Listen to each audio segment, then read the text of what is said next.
We have arrived Thursday. Debate amongst friends. Doc Leesner, the podcasting beast, the Professor John Gotti, the King of RNG, the Troll Master, the data analyzer, and the conqueror of his own fate. That's right, ladies and gentlemen, the Terminator, and yes, the cleaner. I almost forgot my lines. That's good. I know you didn't, though. But I am the podcasting machine, the best podcast. There you go. I was going to say one of those little carrot things. Carrot, insert best. The whole thing that was the whole shtick of the whole thing. Yes. You remember those little carrots we used to write in elementary school? Insert best. Elidio, we're always staying tranquilo. How are you doing, man? You've been great. Quite the busy bee lately. Yeah, I hate bees. Okay, quite the busy Bob lately. I won't even talk about that. I'll be a busy Bob. The builder. Anywho, we had WNBA last night. I was doing great, man. How you doing? Did you watch Brittany Griner dunk on the sky? Did you watch the sky blow the lead? Did you watch the clock malfunctioning? Did you watch Devin Booker and Chris Paul in the stands cheering that Phoenix Mercury team on? I watched how people actually cared about the WNBA. It was interesting. It seemed like it was pretty litty yesterday. It was a good game. You know, like you think about it. I've been saying all along that I wanted to jump in, and yesterday, despite the inequities, that the entire season, by the way, right? And I can see why. I mean, it has nothing to do with the ladies. I think it's just the management of the game. Like I told you, the clock was off. Even Candace Parker was like, "Hey, like, what's going on?" Like, I didn't even get the ball in my hand, right, from the inbound, and the clock alarm went off, and I was like, okay, well, that's kind of something's going on there. And then at the end of regulation, it happened again, and I was like, all right, something really rough is going on. But yeah, it was real college basketball in a bad way. yeah, in a bad way, exactly. Now I will give a quick shout out to Courtney Vandersloot, who, I mean, 20 points, 14 assists. She was giving the Mercury a run for their money. And it wasn't just her. It wasn't the scoring or the assist. It was just her ability to make the right play at the right time. It was, I mean, it was a great performance. I know, most of the time we follow what, Candace Parker, what she's doing. But what I saw out of Miss Vandersloot was simply amazing. The big shots. I know um, they were trying to get some of the other players hot. I know Quigley was one of the people that they were trying to get hot, but I think she had missed a couple shots in the beginning, so it was kind of hard for her to get in rhythm. And at the end, she took a really, really bad shot in overtime that kind of led to an open Brittany Griner layup. Um, but there were some weird things. The Mercury definitely lucked out. I know at the end of the third quarter, I believe it was, there was a three that was called off because the time had expired. But again, clock issues, right? So it makes sense that it seemed like it would have went in. And of course, the focus on Shy Petty, who they were talking about in the fourth quarter and how she had got cut by like seven different teams. She'd been in the league since she was 21, but this is her first opportunity to get a chance to actually play. So I thought that was a pretty interesting touch. But Brittany Griner, Diana Taurasi, Skylar Diggins Smith with the mean crossover at the end to ice the game. They came as advertised. Um, I will say that even though she only hit one shot, the one mid-range shot from Kia Vaughn was was a big one because it was kind of like a momentum breaker in the third quarter. Because Chicago, they're just playing with a little bit more fire, and it took until the fourth quarter for Phoenix to really turn it up because it was just like, hey, throw the ball into Brittany Griner and let her kick it out. And of course, Diana Taurasi doing shooting the Uh, threes. I mean, it was really the third quarters when Chicago started to pull away a little bit. They did Yeah, tie. They did at go to halftime. halftime tied at 40. So But the Mercury were up before that. That's what I was saying. So I feel like they were like it didn't seem like Phoenix. I don't know. It seemed like they just weren't putting their foot on the gas at all. I'm watching Skylar, you know, do her thing. She's running around, doing a really, really good job facilitating. Obviously, she almost had a triple double. I mean, she was really doing great. But for a lot of that third quarter, when I think Tarazi was out, I felt like the offense was stagnant because it was just like, hey, throw it into Brittany Griner, and then Chicago would double team her, and she would have to kick it out, and somebody would have to make a big shot. But a lot of mhm. people weren't making those big shots. There was a lot of missed layups yesterday. I Yeah, you thought that was was talking about whether or not they're using a double rim yeah, or that's what it reminded me of being in the park with a double rim and that thing's just bouncing around, and I'm just like, what the heck is going on? But I don't know, Johnny. It was a good game though. I mean, I watched it from second quarter. I didn't catch the first quarter, but I watched the second quarter through the end. I did peek at overtime. Even though I said I was going to read it in the funny papers, I did peek back in to the Spectrum out. Shout out to Spectrum, even though they're not paying us for this, but nope. shout out to them for allowing me to watch on my phone. But I'm looking forward to Game Three. I'm glad it was on Wednesday, and I'm assuming that the next game is on Friday, which would be perfect. It is. Yeah, that's perfect. And then Sunday at 3 p.m., right, which falls right between, the end of the 1 o'clock games or tail end of the 1 o'clock games, and right before those 4 o'clock games. So might get a chance to really watch some of that as well. Plus my Bucks play today, so we'll have to wait and see. But I mean, I guess we could just jump right into those Bucks, man. I mean, that was a good WNBA game, but I mean, we got some predictions to go over. We do. We do. You said you was gonna hold off on this until today, and here we are. Thursday night football. The reigning, defending, undisputed National Football League Forgot world about that. champions, Tampa Bay Buccaneers, Forgot they did head that. over to the city of brotherly love as they take on the 2-3 Philadelphia Eagles. I mean, I don't know what to say about Philly. They're really inconsistent, but the Bucks have been inconsistent, but they tend to pull away. For some reason, the first 2 to 3 quarters of a game, the Bucks just allow teams to just stay in there, Right. and then that fourth quarter, that's when they finally decide to wake up.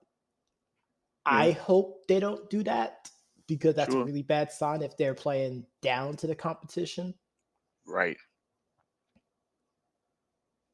I agree. But Philly is just in disarray. Which It's so bad that people are asking for Doug Peterson to come back. That's really really bad. oh god. So when you look at their numbers though, I mean 14th in offense, ninth in defense, 12th in passing, 13th in rushing. They're pretty middle of the pack team. So I mean they're doing things well. It's not that they're not doing things well. It's just they're not figuring out a way to pull it all together and make it, make wins. I mean, you look at the Bucks, third in offense, 15th in defense, number one, of course, in passing, but number 26 in rushing, which makes sense because, obviously we had a couple fumbles in the last couple games. We played some really, really tough run defensive teams. Um, and I just think that they like to pass. I mean, Tom just wants to pass the ball. Byron Leftwich wants to pass the ball. Antonio Brown, Chris Godwin, Mike Evans, Gronk, OJ, Cam Brate, Darden, yeah, and Johnson, all these guys, they just want to pass the ball. Even when they run the ball, sometimes they hand it off to Antonio Brown or they hand it off to Chris Godwin. So it's it's a lot. I'm sure Rojo and I'm sure Leonard wants to run the ball, but at this point, we haven't gotten to a point where people can really stop the onslaught of passes. Nope. And last season, we didn't. I thought we passed too often on third and short, right? It's so weird. And it's so crazy because Tampa lives on play action They do. with no running. Who who would have thought a team that is 26th in rushing still fools people with play action? You know why? Because you have a running back core that Hmm. can just hit home run plays, and True. defensive coordinators know that. So they have to honor the play action. This is true. That's Now like I a will say big this, difference between like the Chiefs doing play action and the Bucks doing right? play action. Right. Now I will say this. I think the Eagles are going to give the Bucks some trouble because obviously they have a scrambling quarterback, Hmm. and our whole thing will be to try to contain him um, for as much as we possibly can. But I don't know. It's going to be tough um, to I say think that a the Bucks would big lose this key is game. going to be how the defense go after Jalen Hurts. Um, Jalen Hurts, who's really, really good against the blitz. Right. Which that's what I'm saying. I don't think we're going to blitz him. I don't think we're going No, to blitz him. no, the Bucks Um, hardly blitz. right. Well, we do blitz. Actually, we blitz quite often. I mean, Todd Bowles is a blitz machine. I mean, he's no, Rex Ryan or anything, but Well, he'll disguise the blitz oh, he does a essentially. great job disguising. Yeah, that's what I'm talking I would about. say that the Bucks send the corners and safeties more than anybody I've ever seen. I will say that they But I will send say that Jalen Hurts has, you know, struggled if it's just four rushers going after him, though. Only threw three touchdowns and three picks during those That's scenarios. interesting. So, That's you know, interesting, and Shaq Barrett's coming, right? You got rookie Joe Tryon, he's coming. yep, Obviously, JPP loves playing against Philly, right? Um, former Giant. so it's gonna, yeah, exactly. So it's gonna be interesting to say the least. See, what happens. But obviously, I'm gonna pick the Bucks. I think it'll be. I'll give it a two score game. I doubt we score another 40 something points. I am also gonna go with the Bucks, even though I have taboos against Thursday night football games. Of course. And you know us. I mean, this is the same situation where we came to New York, right, last year, and Daniel Jones, looked like an MVP candidate, and then we got bailed out at the end of the game on a no call. On a no call, So, exactly. Um, so I actually think, based off how uh, Philadelphia's defense is, I actually think that I can at least get 35. 35. 35. Hmm. I don't know. I don't know. It depends. I mean, like I said, and I think it was. With the score being 35-21, that's going to be what I'm That's what thinking you're it's going going to with. be. Yeah, I'm not sure. And the thing about it is that I know that some people in their fantasy leagues are like, oh man, I could have had Antonio Brown, right, instead of, But the thing about it is like, as a Bucks fan, like I never draft more than one Buck. Yeah. Like, I had Gronk last year, and I think I had Chris Godwin, possibly, maybe. Yes, it was Chris Godwin. I Yeah, remember because he and was getting upset because either he wasn't getting the ball enough. I think he had like a drop in one game. You're like, man, I don't know why he sat there and dropped that ball like that. Because I think it was a wide open touchdown that he could well, have that happened had. a lot last year. Oh my God, that happened a lot. Yeah. That was really rough. He dropped a lot of passes, but this year he's actually been really, really good. He's been short-handed. I mean, but he did break his finger also. That was the other part. I can't skip past that. The fact that he Nope. broke his hand, I believe it was, or his finger or something. But I'm thinking that it'll be interesting to see if Philadelphia can play. against all these receivers. Obviously, the offensive line for the Bucks has been playing much better, but if the Eagles can, again, like everybody else, move Tom Brady off the spot, right? That's the whole goal. Then it'll be a tough game. I Jalen agree. Hurts obviously going to try to play his best game ever. Who doesn't want to beat the goat, right? The righty, right? Who doesn't want to beat Tom Brady and the Super Bowl champs? So we'll see what happens. But Bucks Eagles tonight. We're both picking the Bucks. I don't think they're getting to 40 something points. You said 35. Um, I don't know. I don't know. It's a good question. They'll just get the win. I'll help you with the win, even if it's by three. Fair enough. Yeah. But other than that, man, I mean, I don't think we got any other news outside of everything else going on with John Gruden, and now No, they're we do trying to have something bring else. in Adam freaking Schefter down. What else we got, Johnny? We have the Washington football Football team team retiring retiring Sean Taylor's number 21 jersey on Sunday. 99 years too long. I cannot believe it took that long. I don't think I knew. Did I know you? Yeah, I think I did know Yeah. you at that time. I used to play that Madden. I don't remember which one it was, but I had Sean Taylor on my Madden team that year. Yep. Man, what a year that was. LaRon and Sean. I remember LaRon Landry, Sean Taylor combo is just too deadly. That's how long ago. I mean, we're talking, Yeah. 14 years. oh my God.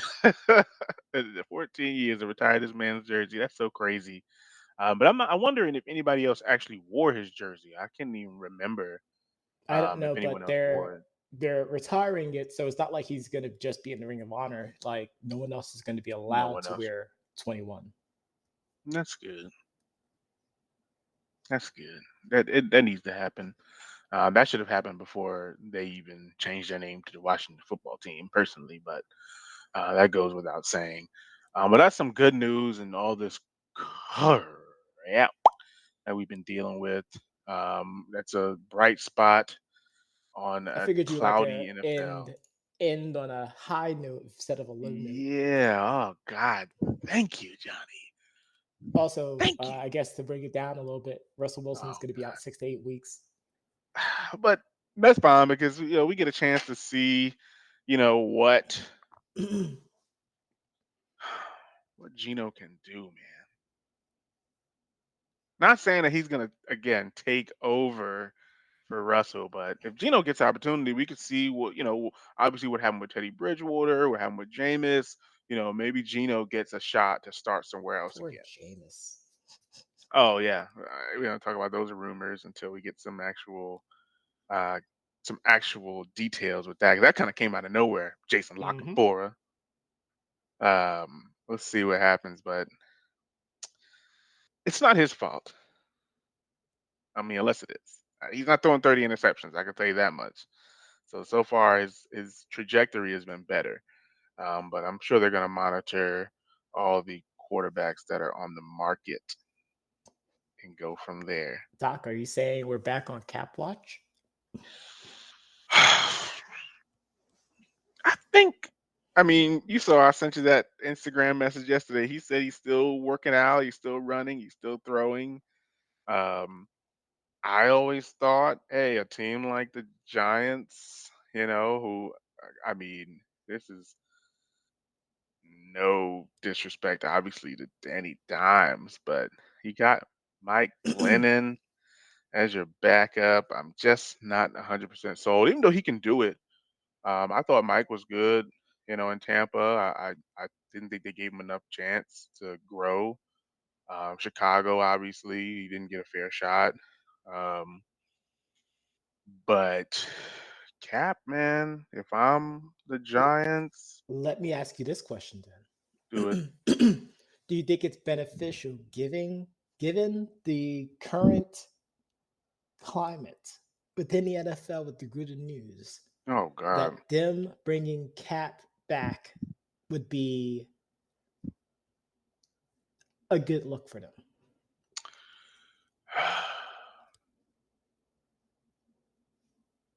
It would be too public relation-y. Yeah, it would be too public relation-y. Like, it would be You mean kind of too like what Gruden was talking about in that email? something similar to that. Yeah. Yeah. Yeah, it would be too like, I can't believe Roger Goodell made such and such a football team sign Colin Kaepernick to cover this whole, racism thing. Um, yeah, it'd be too much. But do I think Colin Kaepernick is better than, you know, some of the guys that are starting right now? Yes. I mean, I think if Mike Glennon's your starter, you have to look at Kaepernick. If, even though I tried to give General Mills the Tyrod Taylor treatment, if that's your He had a career game. I mean, yeah, he gonna have career games, but can he have career games over and over again? As Tim McGraw once said, over and over again, over and over again. Right? No, he might not be able to do that. So it might be time for cat watch. Can Big Ben stay healthy? What I'm saying? It might be time for cat watch. But we'll see. Like I said, I don't know if he's going to get on a team. Do the football team believe in my man Heineken? Might be time for cat watch, right? So if Teddy B goes down again, do you turn the keys back over to Drew Lock? Might be time for cat watch. You understand what I'm saying? So, Matt Ryan, it doesn't seem like he can play much longer. Might be time for cat watch. You know what I'm saying? So, I mean, it could be cap watch, and we just sit here and just watch these quarterbacks flail and just cap watch. We're back. But Johnny, I know that people heard this podcast on their favorite podcast platform. But if they didn't, they can always go to our website at www.debateamongstfriends.com, not only to review this episode, but all the previous. Be sure to tune in tomorrow as we see if the Bucks cover the debate amongst friends spread. I believe 3 points. But we're going to come back here tomorrow with the news, the analysis, and the reads.